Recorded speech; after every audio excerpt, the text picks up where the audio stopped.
Hello, friends, and I am back today to talk to you about the benefits of not only walking, but mindful walking.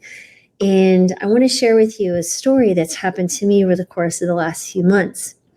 So previously, I had been, I trained for a half marathon, did great, ran it with my daughter in Boston. But it was really interesting. After that, I really had this awareness of what was I actually training for? Who was I training for? Was I trying to do it just for the joy of it? Or was I trying to meet some, I don't know, external expectation? And I think so many of us spend so much of our lives either spending time in the future. And as my new friend Chris Carr said, I interviewed her yesterday. That was a delightful interview, guys. I can't wait for you to see it. She called it future tripping. We spend our time future tripping and we go down these crazy rabbit holes and get ourselves worked up about a future that may or may not occur. Then the other piece of this is actually spending time in the past, right? So you're anchored to some story that you've decided, well, this is who I am. This is my identity. And what happens with this can create both one, guilt, stress because you're not meeting some expectation or you're living up to some story, be it a victim or something else you're feeling guilty about or angry about. There's these expectations from your past that you feel like you have to keep meeting, and why we don't know. Or you have that future expectation again for a future that has yet to happen. But the piece that comes with the mindful walking, what I decided was I was going to just do walking. And what has occurred with that is I grew in my mindfulness spirit and my mindfulness presence in my muscles. So it's been a really delightful and what's the word I'm looking for? A very inspiring part of my day, and almost like it's such an eager part of my day. I'll do anything to make sure I still do it. And I come back feeling refreshed, ready to start the day. I have new and creative ideas. One, speaking to you, how I share those stories. And it has just been an absolute delight. And so I think it's absolutely helped with stress. I am finding that the mental chatter that's occurring in my mind doesn't seem to be as loud and or it's not there at all. Again, I don't know how many of you, but I have like this monkey chatter that occurs on a regular basis. But that seems to, the volume on that is turned down quite a bit, or that I'm aware of it and I can say, I'm coming back to my mindful walking, and it literally stops. And that continues throughout the day. It's not just during the walking period. So I'm not taking future trips. I'm not taking, I'm stuck in the past. I feel really good that I've left that past behind. And, the past has happened. It is what it is. So I'm really trying to live in this current moment, that moment that's continually changing. And by doing that, it's really allowed me to be present in moments that I need to make a decision, or present in moments that maybe there could be stress provoking, but it has allowed me to say, this too shall pass, and I'm okay. I accept this current moment. The anxiety and the stress just dissipate.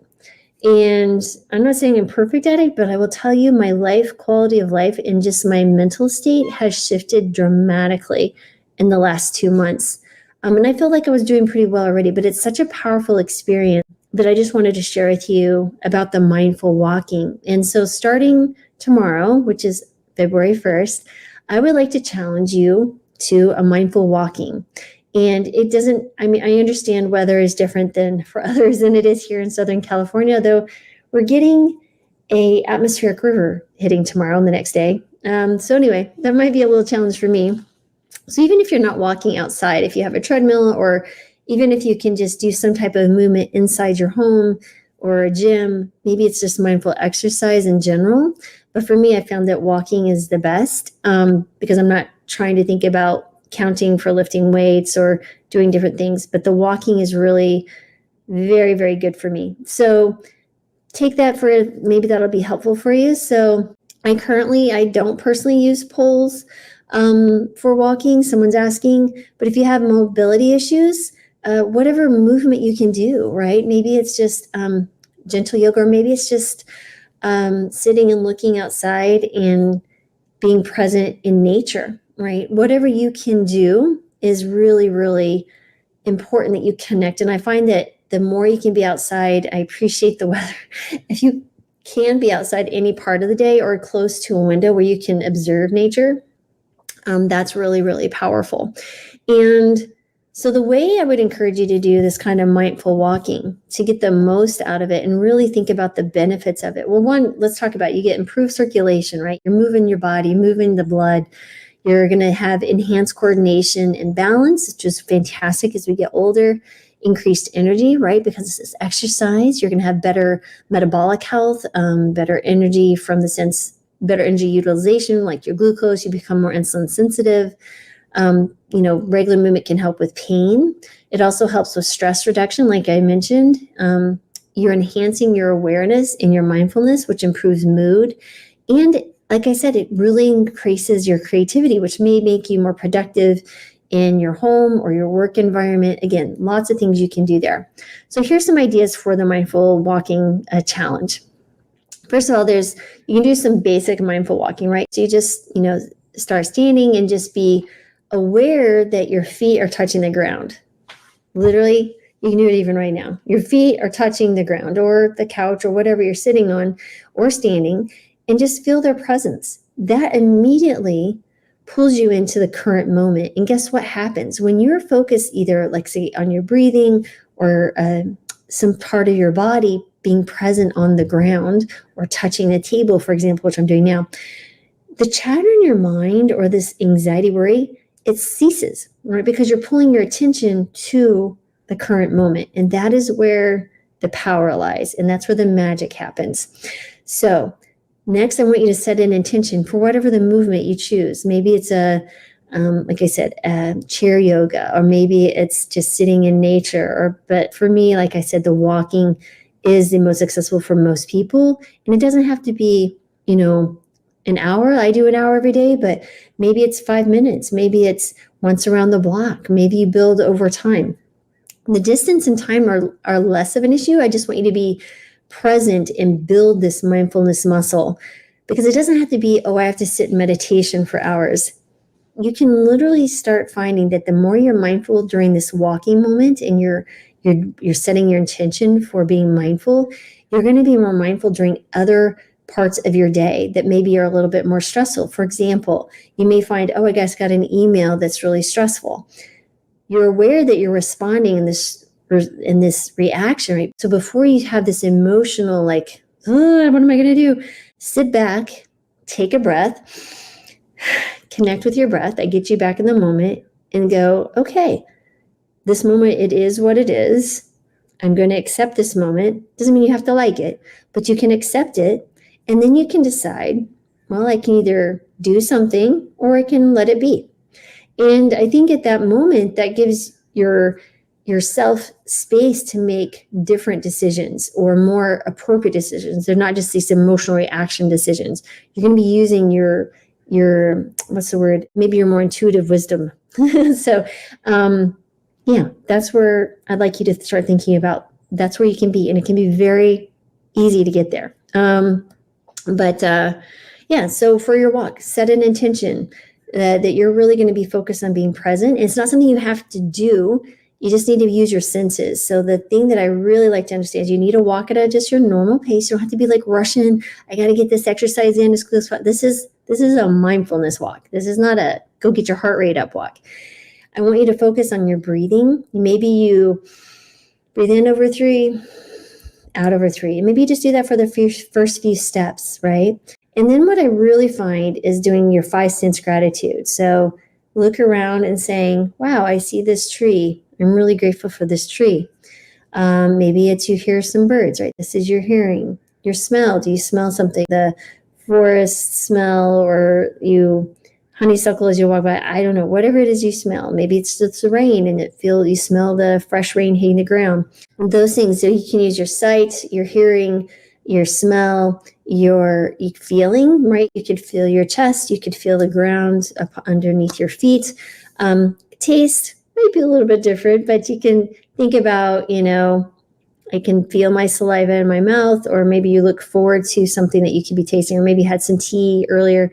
Anyway, maybe you can do the four senses that are easy for you at the moment, or maybe you're taking some coffee with you on your walk. I like to walk with tea, so it's easy for me because I drink my tea and I'm thankful for this. So when you combine your senses with gratitude, wow, this is very powerful, because one, the gratitude helps you through the rest of your day, right? You're setting a good moment ahead for your day, and the power of that for the rest of your, I can't even tell you how it'll take the potential glasses that you had for a struggle in your day. It can really put the rose-colored glasses on, that you see things from a different perspective, one of gratitude and patience and presence.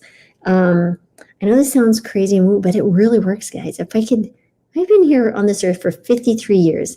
I would say this is the most powerful thing I've seen shift in my own life. And I've done a lot of things meaning nothing, but I will tell you, if I could have my patients just do this, just this one thing, not even tell them what to eat, what to exercise, what to do. If I could have you do this one thing, I truly believe people's lives would improve, and they would start making better choices. They would start making healthier choices. They would be able to overcome cravings and different things, because it's just a different perspective on who they are internally. So I'm going deep, guys, but it's so powerful. Anyway, next thing, mindful walking with focus on a sensation, right? So again, we begin with our awareness, just mindful step by step. This is where we're going to really be using our touch. So let's move our hands. So maybe we put our hands in our pockets. Maybe we're holding a warm drink. And then just moving your hands, putting them together, maybe touching your heart, that sensation. Or maybe the sensation is just the walking, and just focus on one sensation. If you don't want to think about all the different things, just focus on one sensation. And I think what you'll find is that you will notice different things a different way. So maybe you do the same walk every day, but I'll tell you, every time I do the same walk, I'm finding new things along the walk that I didn't see before, because I'm more aware of everything. I'm hearing things, I'm seeing things differently. There's one tree that just stands out. It's got this really cool trunk, and it kind of curves around, and it's really tall, and it's just a different color than all the other trees that I'm walking by. I call it my mindful tree, because every time I walk by it, I'm just drawn to it as its own entity. It's sitting there waiting for me every day to just come by and notice it, because it's like a gift. And so anyway, I think always at the end of your walks, as you end it, just being grateful for the moment when you had these moments, and you're walking in your presence, and just see what happens the rest of your day. You're exercising, good endorphins, you're changing your mental attitude, you're grateful, is powerful. So I hope this finds someone, whoever needs to hear this. I never know. I just have inspirations, and I share what it's inspired to do. And I know it'll hopefully hit one person in the right place in the heart. So like always, I want to give to the world. So thank you for spending time with me. I know you could be other places. So I'm sending you my heartfelt love, joy, peace, and abundance. I really want you to feel abundance in your life. And the more you give that, the more you will receive. So give someone else joy, love, peace, and abundance today. Be it a smile to a stranger, opening the door for someone, giving someone you love a hug, whatever that might be. Because I find that the more you give of this, the more you will receive. And sometimes it's overwhelming how much you get back. So I hope that makes sense. And then, if you hear some snoring in the background, it's Daisy. She's getting better, by the way. She very much wants to go Zoomy, but I can't let her Zoomy yet because of the surgery. So I know many of you have been asking. Thank you so much for caring for my Daisy. And if she wasn't snoring right now, we'll pull the computer over. Maybe we can do a live with her too. So thanks so much, everyone. I appreciate you being here, and have a blessed and lovely day.